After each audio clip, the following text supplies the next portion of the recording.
At 4ZZZ, we acknowledge the traditional owners of the land on which we broadcast. We pay our respects to the elders past, present and emerging of the Turrbal and Jagera people.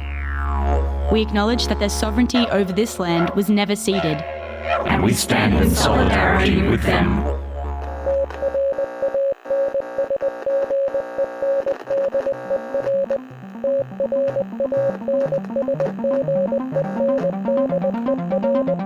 You're listening to Transmission on 4ZZZ, amplifying the trans and gender non-conforming voices of Brisbane and beyond. Good morning, Meanjin. You're listening to Transmission on 4ZZZ. Transmission, all about amplifying the voices of the trans community and beyond. My name is Ez. I use he, him pronouns. My name is Bette. I use she, they pronouns. Hello, Bette. How are you this morning? Oh, I'm good overall, but a little tired because I was up late doing my research last night. No, you're getting prepared. Yes, I'm always prepared when I come in here. I do like that about you. Yeah, I want to make it count. Make every minute count. All right, well, let's not waste any seconds. What are we talking about today? We're going to talk about puberty blockers. As I said to you the other day, I was thinking of doing like an advocacy toolkit, especially for parents, perhaps, because I've had a couple of parents ask about that sort of thing. Mm-hmm. But I realised what a huge job that is, and actually I'm probably going to do it as a series of posts online or something like that. So I focused on puberty blockers. All right, puberty blockers. As you just said, I don't think any of us, well, maybe not any of us, but a lot of us don't know all that much about puberty blockers, right? Like I didn't for a very long time. Yeah, and as a trans masked person, puberty blockers is who transitioned much later in life. Yeah. Definitely not something I've had to look at. Not relevant to me personally either, but, I've been advocating for them for a long time, so I figured I should do a deep dive. I was pretty confident that they were the right thing to do in some circumstances, most circumstances perhaps. Yeah. But now I'm very, very confident. Woo, let's do it. Okay, so quickly, puberty blockers is a colloquial term. What we're talking about is gonadotropin-releasing hormone agonists, GnRHa. Damn. So what they are is a biosynthetic or an analog version of gonadotropin-releasing hormones, which are the hormones responsible for initiating puberty, and they occur naturally in the body. So they're not actually blocking anything. What they're doing is that instead of the young person getting these hormones in pulses, they get them at a steady level. And that means that the receptors get down-regulated and the brain never sends a signal to the gonads to make sex steroids. Right, okay. So it's cutting off a signal before it goes anywhere, sort of thing. Yeah. Right. And by using a hormone that's already present in the body, basically, or a synthetic version of it. So, briefly, the Australian Standards of Care by Michelle Telfer et al. Says that puberty suppression typically relieves distress for trans adolescents by halting progression of physical changes such as breast growth in trans males and voice deepening in trans females, and it is reversible in its effects. The adolescent is given time to develop emotionally and cognitively prior to making decisions on gender-affirming hormone use, which may have some irreversible effects. So I just want to push back on that a little bit. I feel like the time to think argument, the argument about the adolescent being given time to develop emotionally and cognitively, is, I don't know, I've come to question the validity of that argument. I have no doubt there are some cases in which adolescents may want time to think, but I think, well, especially if they're non-binary, but I think that most trans young people that start on puberty blockers are probably pretty clear about where they're going. Would you agree? Like they're headed for HRT in most cases. I think also a lot of people on puberty blockers are buying time, right, as well. Hi everyone, it's Bette here, just clearing up an error I made in today's broadcast.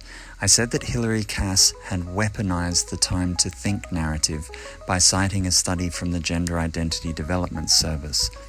In the actual study, 98% of a small cohort of adolescents who started on puberty blockers went on to HRT. Wow, that's pretty high. It's very high, and that statistic is pretty much the same in every study that I've seen. Varies a tiny bit, but it's always over 95% from what I've seen. That's incredible. And anti-trans journalist Hannah Barnes wrote her book about GIDS. She called it Time to Think, and she was mocking, basically, I don't know if mocking is the right word, but she was trying to debunk that idea that we're giving kids time to think. And to be honest, I sometimes think what we're doing is we're giving society time to think. And we're giving maybe parents and probably in some cases physicians, because they want to be sure that they're doing the right thing. But in many cases, I mean, I don't see the point in having a child that's been gender dysphoric for a long time, or has known that they were gender incongruous for a long time, whether or not they're suffering, several years, and then they get to maybe age 12, we put them on puberty blockers until 16. That doesn't make any sense to me. Yeah, right. But I'll get back to that later, and I'll just look at some other common claims made by our side first, and then I'll look at some claims made by the other side. So one claim made by our side commonly is that puberty blockers reduce dysphoria. So researcher Cal Horton, and I've forgotten where Cal works. I use their references so much that I forgot to look them up. Cal Horton says puberty blockers are not expected to resolve gender dysphoria. They are not expected to lead to an improvement in mental health and well-being. They are intended to prevent the catastrophic decline in mental health and well-being that is known to occur when trans youth are forced through a puberty they find intolerable. Yeah. And that's important, because when we claim that blockers are a treatment for dysphoria, then folks like Hilary Cass come along with studies showing no statistically significant decline in dysphoria, and we look delusional. The point isn't to reduce dysphoria. The point is to kind of stall it until the young person can get on HRT. That is what reduces dysphoria. The purpose of puberty blockers is one thing and one thing only, really, and that's to delay puberty. And they work perfectly for that. And the reason why we delay puberty is to avoid suffering, not necessarily always to reduce suffering. I think that's an important point if we're going to be advocating for trans young people. Where there are increases in well-being associated with blockers, some physicians theorise that it may be because adolescents can see a clear route ahead to getting HRT, which is what they really want. I doubt that there are many adolescents who are excited at just being on puberty blockers. Like, they'd be relieved, but it's not like they're going to see any positive changes from it, right? They're just going to be stalled where they are. There was a study presented at WPATH in 2024, Chen et al. It's not yet published. It emphasised that for trans youth with family support, low levels of minority stress, and good mental health from childhood, puberty blocker treatment would not lead to an improvement in mental health, but a retention and a protection of the mental health they already have, the good mental health they already have. So that highlights that looking for mental health improvements is the wrong metric here. Similarly, for trans youth facing lack of support and higher rates of minority stress, gender affirmative healthcare is not expected to eradicate mental health challenges. So back to the Australian Standards of Care again. They say the main concern with use of puberty suppression from early puberty is the impact it has on bone mineral density. Reduction in the duration of use of puberty suppression by earlier commencement of stage 2 treatment must be considered in adolescents with reduced bone density to minimise negative effects. So again, I guess I bring that up because it's another argument that maybe we should bring HRT forward in some cases and not have these young people on... Like stalled for such a long period of time. For such a long period, yeah. Physicians who work with trans youth, however, all agree that this does not seem to be a big issue in most cases. They scan for bone density regularly. They recommend exercise and vitamin D supplements. However, I do wonder how many kids actually do that exercise. I know I probably wouldn't have And particularly if it's not, quote-unquote fixing your dysphoria, it's stalling the development of something you don't want, you're still probably not necessarily going to feel super comfy in your body yet. Exactly. I think in many cases that's true. Dr. Simona Giordano, she is a professor of bioethics at the University of Manchester. She testified before the UK's Women and Equalities Committee regarding the ban on puberty blockers. She says, in the literature, there is no reported case of complaint around loss of mineral density from the cohort of children treated since the mid-1990s. There is no report in the literature, no litigation, no complaint through clinical authorities from patients. Giordano also says, with reference to a claim made by the Cass Review, which is really a claim that Segum made and put in the Cass Review, I'm sure. Giordano says, in this cohort, in the persistent studies that have been conducted since at least 2016, it appears that those individuals who, after the onset of pubertal development, would experience and continue to experience strong and persistent gender dysphoria will nearly always later become applicants for medical treatment for transition, regardless of whether or not they had been given puberty blockers. So the point there is that Cass makes this claim completely unfounded, that because of that 98% continuation onto HRT rate, Hilary Cass and Segum make the claim that it's puberty blockers that are transing kids. So there's this saying, you might have seen it around if like me, you ever look at anti-trans websites. I think the slogan is, puberty is the cure. So what they're saying is that, and they're citing these debunked desistance studies from the 70s and 80s, what they're saying is that if the child is able to have their endogenous puberty, that puberty will kind of cure them of the delusion that they are a different gender, because they'll just develop things they don't want and be fine with it. Exactly. Woo, exactly. There's no evidence at all for that, and as Giordano says there, it appears that whether or not kids since 2016 were given blockers, if they were very dysphoric in 2016, or when at the age where they would have been given blockers, then whether or not they had blockers, they still went on to be trans later. Yeah. Pretty obvious, but we have to spell these things out sometimes. Peter Sterling, the only man in the world who's given birth to a child. Someone might say, are you a bit of a queer? And they'd be right. You're listening to Transmission on 4ZZZ. My name is Ez. I use he, him pronouns. My name is Bette. I use she, they pronouns. And just a little shout out to Eliza in Clayfield. Thank you so much for subscribing to 4ZZZ. Yeah. Woo! Keeping Transmission on air, keeping us all on air. Thank you so much. Thank you. Yeah. Okay, let's dive back in. My next question, which in response to people like Hilary Cass, the Cass Review, the Queensland government trying to ban puberty blockers, is, are puberty blockers experimental treatment? This claim is often made by the other side. So off-label use is the use of a drug for an indication that is different for the one for which it is licensed. This happens a lot in pediatrics because a lot of drugs have only been tested on adults, and so the licenses are only for use in an adult population. But this usage is endorsed by peak bodies such as the Royal College of Paediatrics and Child Health in the UK. The term off-label does not imply anything illegal, contraindicated, or experimental. Researcher Giordano, who I mentioned earlier, says it is not primarily the lack of research that prevents the licensing of GnRH agonists for puberty delay in adolescents with gender dysphoria. It is likely that GnRH agonists could be licensed based on already existing research, but no one has an incentive to use the necessary resources to submit a license application. And that's because they've been being used since 1988 for this purpose. I think 88. I may be wrong about that, but the 80s anyway.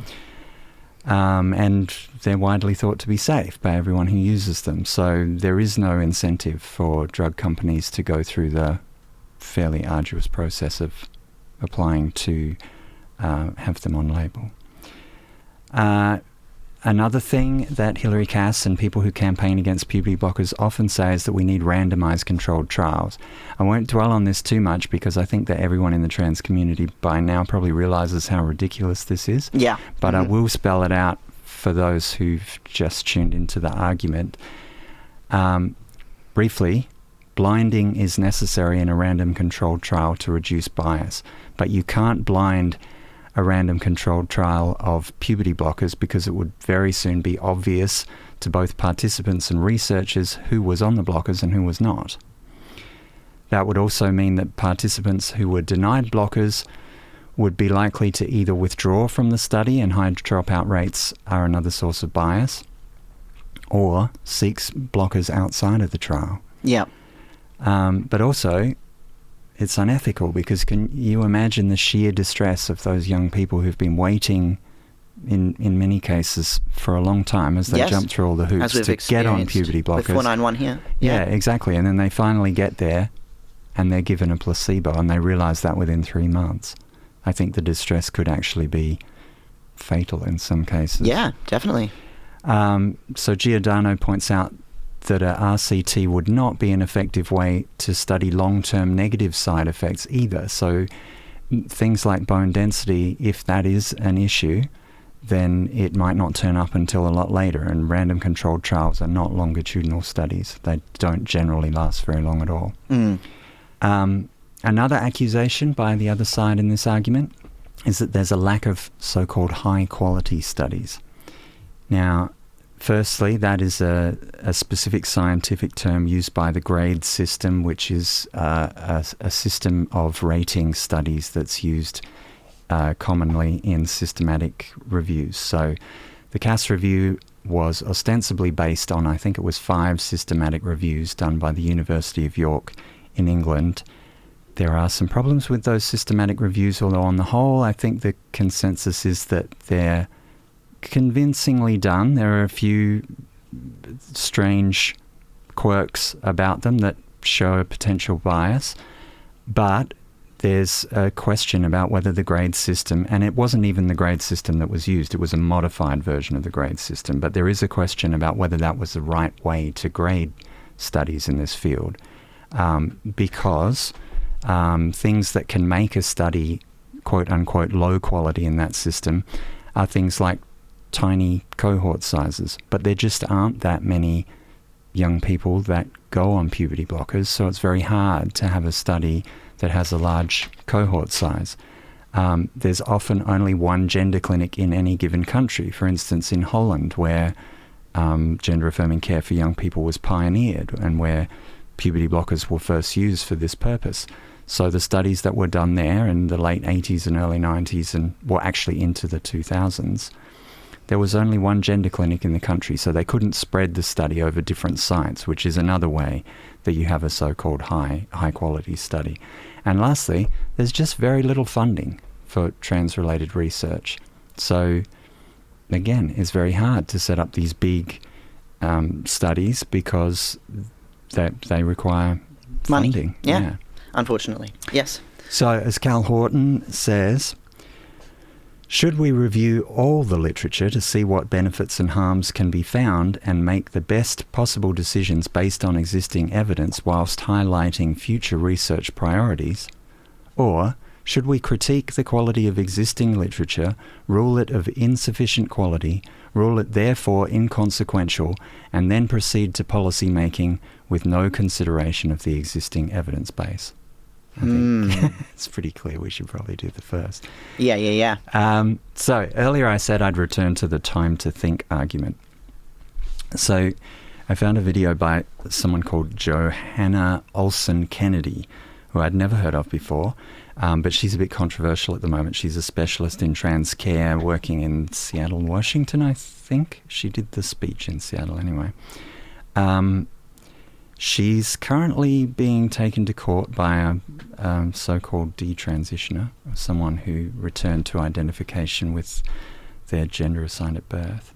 And she has this she also was the topic of a New York Times article, which Erin Reed writes about. I'll put that link down below.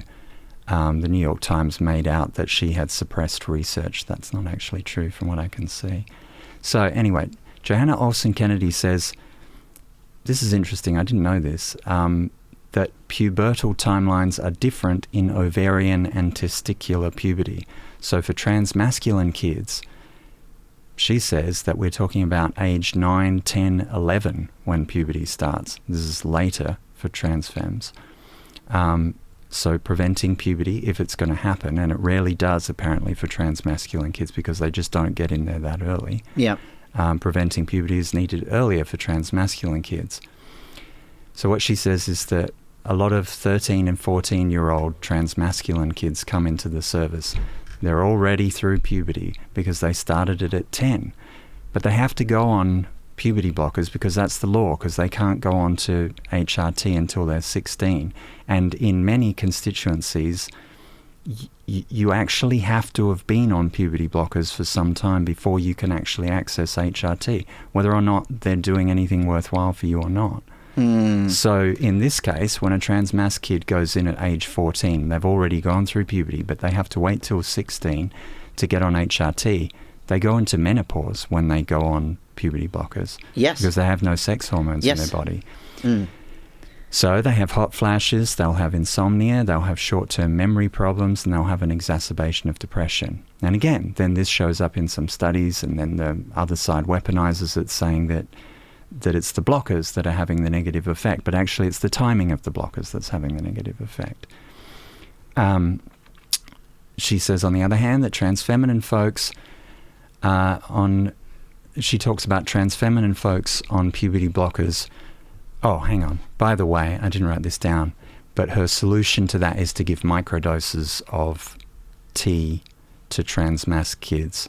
And I'm not sure of the legality of that, but she says that's the only solution for putting them through menopause. Yes, well, so you need to give them a hormone. Yeah, so they end up again stalled for 2 years for no particular reason.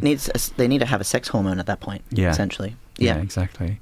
So meanwhile, for trans femmes, she says that she feels like in some ways they're suspending those kids in the worst part of female puberty. She says, it's like we're saying, hey, sit here. None of your friends will be here, but here you go. And it's really hard on them, and the dosing can be problematic.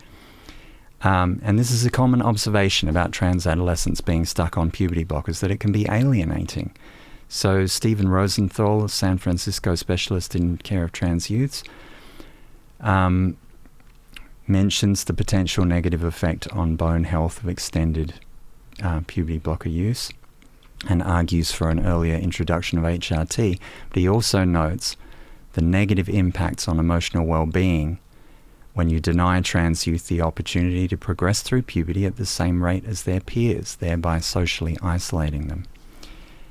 Now, I've hesitated to say this stuff in public for quite a while because I didn't really want to go against the prevailing narrative. And so often the narrative is, oh, well, puberty blockers buy kids time to think and it's important and blah, blah, blah. But I've just really come to I wonder if it's, like you said, it's not buying time for young people to think. It's buying time for society to find a reason to deem it unacceptable or acceptable. Exactly. It's because society is squeamish about the idea of a young person going on HRT at a young age. Mm-hmm. In some cases, and one of these physicians pointed out that it's commonly non-binary kids in their experience who might want to be on puberty blockers for a long time. And one of these physicians says that she's had, I think it was Giordano, said that she's had kids say, can't I stay on, I don't want any sex hormones because I'm non-binary, I don't want to develop in either direction. But unfortunately, it's not possible. So they have to be taken off puberty blockers. And who knows, maybe that will be more common as more non-binary young people present for gender-affirming medical care. I think that's a trend that's increasing. But I still think that in many cases, I don't want to say most because I don't know, but in many cases, It's not the kids that need time to think. Which brings me to the Cass Review's last big concern, and that's about the effect of puberty blockers on executive function. So there's a researcher called Sally Baxandale. She's a highly regarded neuropsychologist, apparently. But she's also a TERF, and so she's very controversial. And she did a systematic review of studies into the effect of puberty blockers on executive function. And there is some evidence, though it's exclusively from what the Cass Review would call low-quality studies, that IQ and executive function may reduce during the use of puberty blockers.